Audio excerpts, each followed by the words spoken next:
बुढ़ापा पेंशन बहुत बढ़िया है जी, स्कीम है तो जी बुजुर्गों को ना किसी के आगे हाथ नहीं पसारना पड़ता। बहुत बढ़िया पेंशन है रिया, अच्छा बढ़िया काम है रिया सरकार का, और इससे पर सरकार ना कभी आई ना कभी आने की।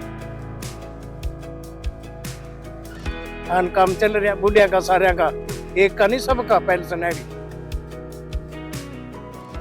बुजुर्ग आदमी नु किसी बात नहीं पसारना पड़ता, बच्चे ਨੂੰ तंग नहीं करना पड़ता, पैसे मिल जा, दवाई बुट्टी टाइम पर करने। हरियाणा में सबसे ज्यादा सामाजिक सुरक्षा पेंशन दी जाती है, जिसे हाल ही में 3000 रुपए से बढ़ाकर 3200 रुपए मासिक किया गया है। 10 फरवरी 2026 को बुढ़ापा, विधवा, दिव्यांग और अन्य सामाजिक सुरक्षा पेंशन योजनाओं के तहत 1098 करोड़ रुपए जारी किए गए हैं, जिससे 34.14 लाख लोगों को सीधा लाभ पहुंचा है। वहीं सरकार की बुढ़ापा पेंशन से लाभान्वित बुजुर्गों का क्या कुछ कहना है, सुनिए उनकी जुबानी।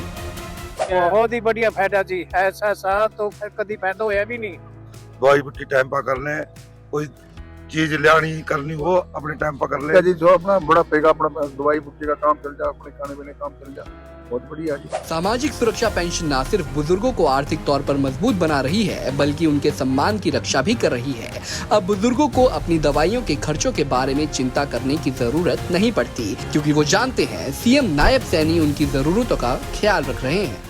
ये सम्मान दिया है बुजुर्गों को।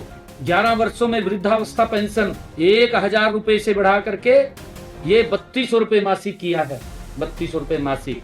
और इसी प्रकार हमने वृद्धावस्था पेंशन में सबसे ज्यादा 2200 रुपए की बढ़ोतरी की। सशक्त हरियाणा, मजबूत हरियाणा। मुख्यमंत्री नायब सैनी के कुशल नेतृत्व में हरियाणा में बच्चे हो या महिलाएं, युवा हो या बुजुर्ग, सबकी प्रगति और मजबूती के लिए योजनाएं बनाई गई हैं।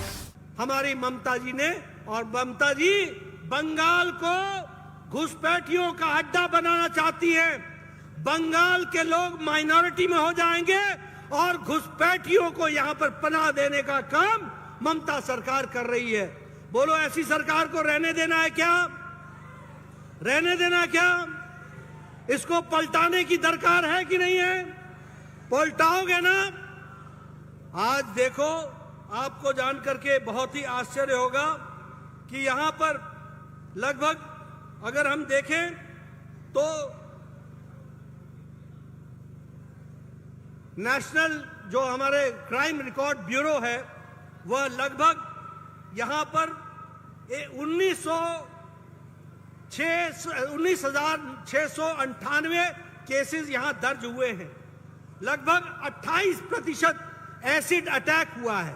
यानी लॉ एंड ऑर्डर का काम बिल्कुल समाप्त हो गया है, चरमरा गया है। लॉ एंड ऑर्डर नाम की चीज रही नहीं गई है। यह वेस्ट बंगाल की सरकार ने करके दिखाया है। ऐसी सरकार को हम सब जानते हैं। आरजी कार मेडिकल कॉलेज में किस तरीके से रेप हुआ, मर्डर हुआ, हमको मालूम है कि किस तरीके से टीएमसी यहां पर हर तरीके का नुकसान पहुंचाने का प्रयास कर रही है। और यह हमारी जिम्मेवारी है कि हम ऐसी सरकार को जल्द से जल्द यहां से रुखसत करें, उनकी छुट्टी करें। इस बात को हमको ध्यान में रखने की जरूरत है। मित्रों, प्रधानमंत्री मोदी जी ने उस सारी जगहों की विकास किया। आज हम ये कह सकते हैं कि देश में आज भारत जो 11वें नंबर की इकोनॉमी थी, आज 4थे नंबर की अर्थव्यवस्था हो गई है। और बहुत जल्द हम 3रे नंबर की अर्थव्यवस्था बन जाएंगे। ये भारत का बदलता चेहरा है। अगर हम बात करें तो इंटरनेशनल मॉनेटरी फंड बोलता है कि दुनिया में आर्थिक मंदी है, लेकिन भारत तीव्र गति से आगे बढ़ रहा है। आईएमएफ कहता है, वर्ल्ड बैंक कहता है कि अगर ब्राइट स्पॉट है तो वो भारत है। स्टील में हम 2रे नंबर पर पहुंचे हैं। मोबाइल लगभग 98% आज भारत बना रहा है।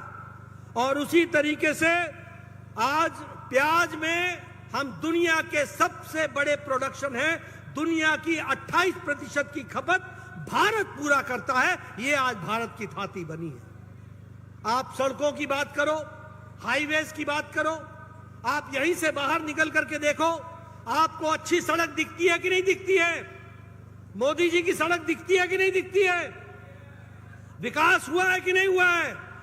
और इस विकास को रोकने का काम और किसी ने नहीं किया, उसको हमेशा रोकने का काम ममता जी की सरकार ने किया है। यह भी हमको ध्यान में रखना चाहिए।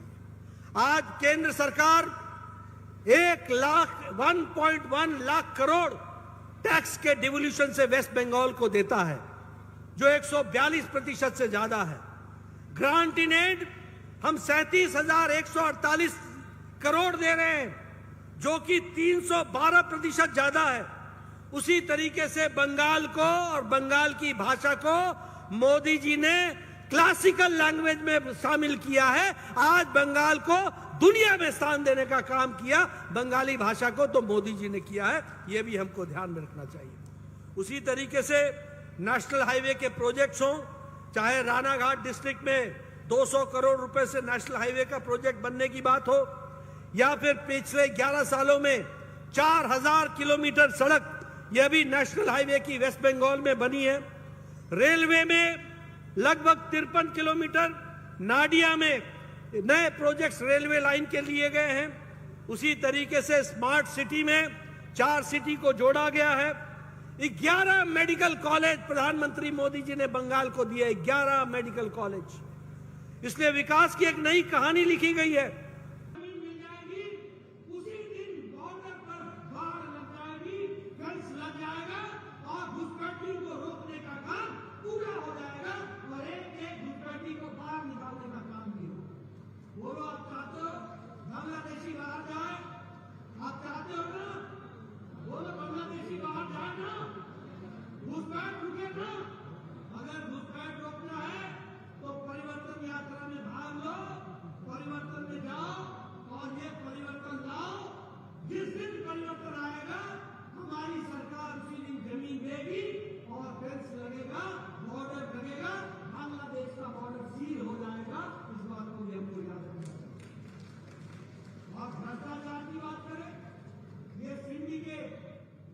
ये बोलो बालू चोर है कि नहीं है? कोयला चोर है कि नहीं है?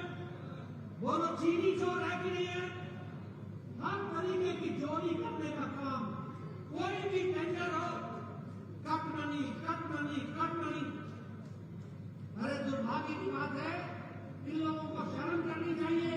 टीएमसी को कोविड के दौरान जब प्रधानमंत्री जी ने प्रधानमंत्री गरीब कल्याण अन्न योजना शुरू की और लोगों को राशन पहुंचाने का काम किया, तो इन लोगों ने उसमें भी कट किया, उसमें भी इन्होंने धोखा दिया, भ्रष्टाचार किया, अपने धर्म को भरा, और जो गरीब को मिलना चाहिए था वो टीएमसी के कार्यकर्ताओं ने आपस में हलवा मारना मारा। बोलो ऐसे टीएमसी को रहना चाहिए क्या? भ्रष्टाचार इन्होंने किया है कि नहीं किया? इनके मंत्री जेल में है कि नहीं है? आप बताओ, इनके मंत्री जेल में है कि नहीं है? आप बताइए, इन लोगों ने महिलाओं के साथ अत्याचार किया कि नहीं किया? आप बताओ, इनका एक एमएलए नेता जेल में है कि नहीं है? हर तरीके का व्यवचार किया कि नहीं किया?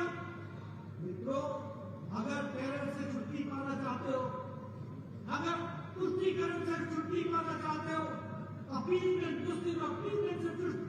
छुट्टी पाना चाहते हो, अगर आप ये जो हमारे घुसपैठी हैं उनसे निजात पाना चाहते हो, और अगर बंगाल को बचाना चाहते हो और भ्रष्टाचार को समाप्त करना चाहते हो, तो आवश्यकता इस बात की है कि तुरंत आने वाले समय में हमको पलटानो दरकार, कई बार चाहे बीजेपी सरकार उसको हमको पूरा करना। मित्रों, एक बात और बताना चाहूंगा, ये टीएमसी वाले, ये ऋषि पुरुष बंकिम चंद्र चट्टोपाध्याय जिन्होंने वंदे मातरम का गीत लिखा, उनको भी इज्जत देने का काम, उनको भी इज्जत देने से वंचित करने का काम टीएमसी